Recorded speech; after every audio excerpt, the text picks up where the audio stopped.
और इस वक्त की सबसे बड़ी खबर हम सबसे पहले आपके सामने लेकर आए हैं। ब्रेकिंग न्यूज़ है ये।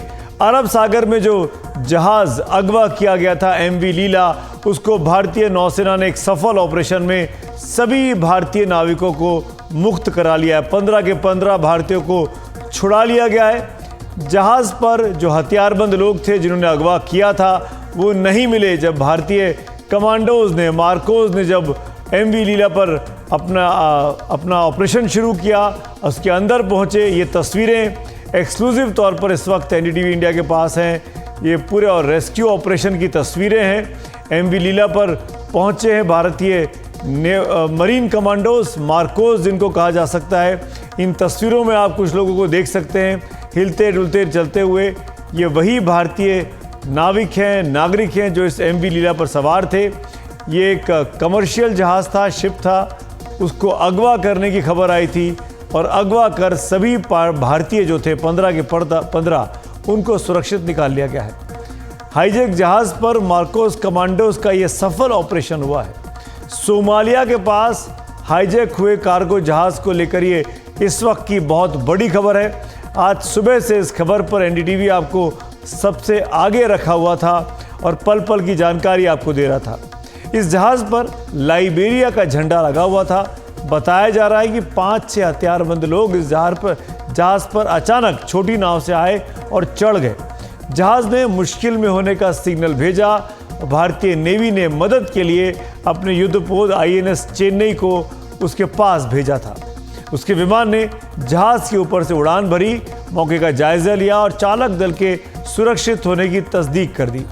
अब सभी 15 भारतीयों को छुड़ाया गया है। भारतीय नेवल का जो जंगी जहाज़ है आईएनएस चेन्नई, उसके ज़रिए इस ऑपरेशन को भारत के मरीन कमांडोज ने, मार्कोज ने सफलतापूर्वक इसको ख़त्म कर दिया है। मेरे साथ और जानकारी के साथ मेरे सहयोगी राजीव रंजन जो हमारे संपादक हैं रक्षा मामलों के, वो इस वक्त जुड़ रहे हैं। राजीव, और क्या अपडेट आप दे सकते हैं इस पूरे ऑपरेशन के बारे में? कितना लंबा ऑपरेशन रहा ये?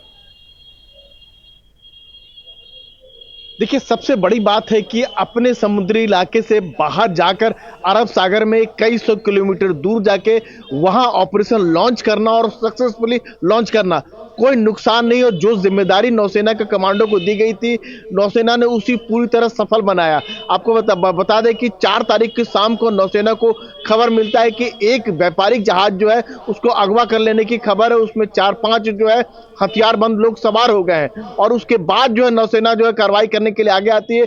आईएनएस चेन्नई को रवाना कर दिया जाता है। इस बीच नौसेना के जो निगरानी विमान है उस जहाज के ऊपर से फ्लाई करते हैं, कांटेक्ट एस्टेब्लिश करते हैं जो व्यापारिक जहाज के जो चालक दल से, और ये सुनिश्चित करते हैं कि सब लोग वहां सुरक्षित तो है ना। और उसके बाद जैसे ही उनको बाकायदा कह सकते हैं एक मैसेज कम्युनिकेट किया जाता है कि आईएनएस चेन्नई जैसा एक डिस्ट्रॉयर जो है युद्धपोत आपके पास आ रहा है, और उसके बाद विद्रोही की खैर नहीं है। और उसके बाद जो जानकारी मिल पा रही है कि विद्रोही जो है उस व्यापारिक जहाज को छोड़कर वहां से भाग जाते हैं। जैसे ही आप अगर विजुअल अगर देखें, जो नौसेना के जो मार्कोस कमांडो उस जहाज में दाखिल होते हैं और एक एक करके पूरा जहाज को सैनिटाइज करते हैं, तो उनको कोई भी जो है विद्रोही नहीं मिलता है, हथियारबंद लोग नहीं मिलते। तो यह दिखाता है कि नौसेना की जो कैपेबिलिटी है, जो रीच है, वो कितनी आगे बढ़ चुकी है। दुनिया की सबसे बड़ी, चौथी सबसे बड़ी नौसेना कही जाती है, जिसका रीच अब हिंद महासागर से लेकर अरब सागर तक है। नौसेना का साफ तौर पर यह कहना है कि उसको 6 जंगी जहाज जो अरब सागर में तैनात है, और जब भी मदद की गुहार लगाई जाएगी उसके पूरी तो सुनिश्चित करेगी उसकी मदद के लिए। भारतीय नेवी के लिए वाकई में एक बहुत ही बड़ा और सफल दिन है आज का, जब इतना बड़ा ऑपरेशन सफलतापूर्वक हमारे कमांडोज ने, मार्कोज ने पूरा करके दिखाया। मेरे साथ कैप्टन रिटायर्ड डीके शर्मा साहब भी मौजूद हैं, जो कि इंडियन नेवी के प्रवक्ता भी अतीत में रह चुके हैं। शुक्रिया कैप्टन। मेरा पहला सवाल आप ही से, आईएनएस चेन्नई एक डिस्ट्रॉयर, एक जंगी जहाज़, और वो जब घेरता है किसी को तो जाहिर तौर पर जो दुश्मन थे, जो अपहरणकर्ता थे, जो हाईजैकर थे, उनके पास जान बचा के भागने के अलावा कोई रास्ता नहीं बचा था। ठीक बोल रहे हैं, क्योंकि इतना बड़ा जहाज, इतना सक्षम जहाज जब रिस्पॉन्ड करता है तो पायरेट्स ने ठीक ही किया कि भाग गए वहां से। अदरवाइज उनको एक एक को चुन चुन के निकालते ये बाहर, और उसके बाद उनका क्या हशर होता ये भी एक और एग्जाम्पल बनता। बट उन्होंने अपनी जान बचाई और भाग लिए।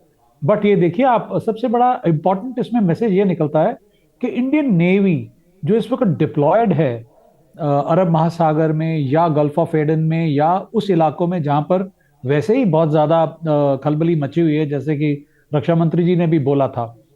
नाउ उसके ऊपर अगर ये छुटपुट घटनाएं हो रही हैं तो ये एक थोड़ा सा डिस्टर्बिंग पैटर्न सा आ रहा है। बट देखिए, कल शाम को उसका यूके एमटीओ ने बताया था कि 4-5 पायरेट्स, समुद्री लुटेरे चढ़ गए उसके ऊपर, और उन्होंने आजकल सुमित एक और बहुत इंटरेस्टिंग चीज मैं आपको बताना चाहता हूं कि अगर कोई ऐसा हादसा हो जाता है तो शिप के अंदर एक सेफ रूम होता है। जैसे आप लोग अपनी ज्वेलरी वगैरह एक लॉकर में रखते हैं, वैसे ही शिप में आजकल जब से पायरेसी शुरू हुई है, एक सिटाडेल बोलते हैं, एक सेफ रूम होता है, स्ट्रांग रूम होता है, उसमें सारा क्रू चला जाता है और उसके बाद शिप को शट डाउन कर देते हैं, इंजन को बंद कर देते हैं और वहां से सिर्फ मैसेज, डिस्ट्रेस मैसेज पास कर देते हैं, एसओएस जो। और जितने भी शिप्स विसिनिटी में होते हैं 300, 400, 500 मील जी, उन सबको मैसेज मिल जाता है कि फलां फलां शिप इस वक्त खतरे में है और प्रोबेबली उसके ऊपर पायरेट्स आ गए हैं। तो इन्होंने यही किया। ऑल जो 15 के 15 हमारे हिंदुस्तानी उस जहाज पे थे, मालवाहक जहाज जो कार्गो शिप है, प्लस 6 फिलिपिनोस, ये सारे के सारे सेफ रूम में चले गए। बहुत ही अच्छा काम किया और इन्होंने सिटाडेल को सिक्योर कर दिया। उसके बाद क्लियर नहीं है मेरे साथ राजीव, आप हैं क्या? राजीव से मैं बात करना चाह रहा था। अच्छा, राजीव नहीं, लेकिन कैप्टन शर्मा इस सवाल में आप ही से पूछ रहा हूं। अभी ये क्लैरिटी नहीं आई है कि वो हाईजैकर थे वो कौन थे, क्या वो हुती थे या वो नॉर्मली सुमित वो सोमालिया से होते हैं और उनका ये पेशा है। और ये लोग, इनका पेशा है, they are professionals and they will only come attack the ships unassumingly. मतलब कल शाम को मे बी वहां पर करते क्या, हाईजैक करके रैंसम मांगते हैं या नुकसान भी, जान माल का नुकसान भी करते हैं? नो, कोई जान माल का नुकसान नहीं करते। ये शिप को अपने कब्जे में कर लेते हैं और फिर उसकी कंपनी से कांटेक्ट करते हैं, वो कंपनी फिर इनको रैंसम अमाउंट पहुंचा देती है और ऐसे ही ये अपना काम करते हैं। अब ये कितना खबर ये भी आई थी कैप्टन की, इस पे झंडा लगा था लाइबेरिया का, उसका क्या मतलब था? उसका ये मतलब है कि इसके ओनर्स लाइबेरिया के हैं, बट इसके अंदर जो काम कर रहे हैं, जो कार्यरत लोग हैं, वो 15 इंडियंस थे एंड 6 फिलिपिनोस थे। और ये it's a very normal thing Sumit, कि शिप किसी और का हो, सामान किसी और का हो, कार्गो आपने कहीं और से लिया है, कहीं और डिलीवर हो रहा है, ये चलता रहता है 24/7।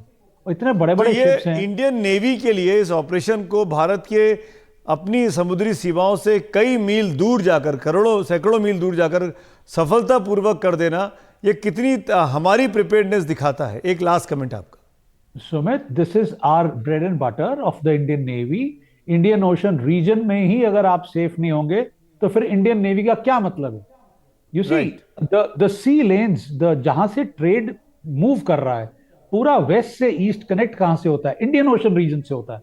अगर आप देखिए, गल्फ की खाड़ी, पर्शियन गल्फ जहां से तेल आ रहा है, गल्फ, सुएज कनाल जहां से एक्सपोर्ट इंपोर्ट्स हो रहे हैं, all this traverses through Indian Ocean region, which means Arabian Sea, then south of India and then to Bay of Bengal and goes into Southeast Asia. तो इसमें तो अगर इंडियन नेवी, जो कि हमारे प्राइम मिनिस्टर साहब ने बोला भी है, security and growth for all, कि भाई हमारे इलाके में वी विल गारंटी यू कि आपको कुछ नहीं होने देंगे, और यही हमने करके दिखाया। शिप किसी और का था, बट ठीक है, हमारे लोग थे, और अगर हमारे लोग ना भी होते और हमारा शिप वहां पर होता, यही रिस्पॉन्स होता सुमित, यही रिस्पॉन्स होता है इंडियन नेवी का। और उसी के लिए ही इंडियन नेवी जानी जाती है कि हम लोग यहां पर। थैंक यू कैप्टन शर्मा, आपने प्रिसाइज तरीके से पूरे ऑपरेशन को समझाया और कितना इंपॉर्टेंट है ये इंडियन नेवी के लिए ये बताया। इससे भारत की साख और बढ़ेगी और भारतीय नेवी की साख बढ़ेगी। जो लोग इस रूट पर व्यापार करते हैं, कारोबार करते हैं, उनका भरोसा भी भारतीय नेवी पर बढ़ेगा कि इंडियन ओशन और इसके आसपास का जो इलाका है ये इंडियन नेवी की वजह से पूरी तरीके से सिक्योर है। तो भारत के 15 के 15 नागरिक इस जहाज़ से छुड़ा लिए गए और वो बिल्कुल सुरक्षित है। उनके परिजनों को अब परेशान होने की ज़रूरत नहीं है।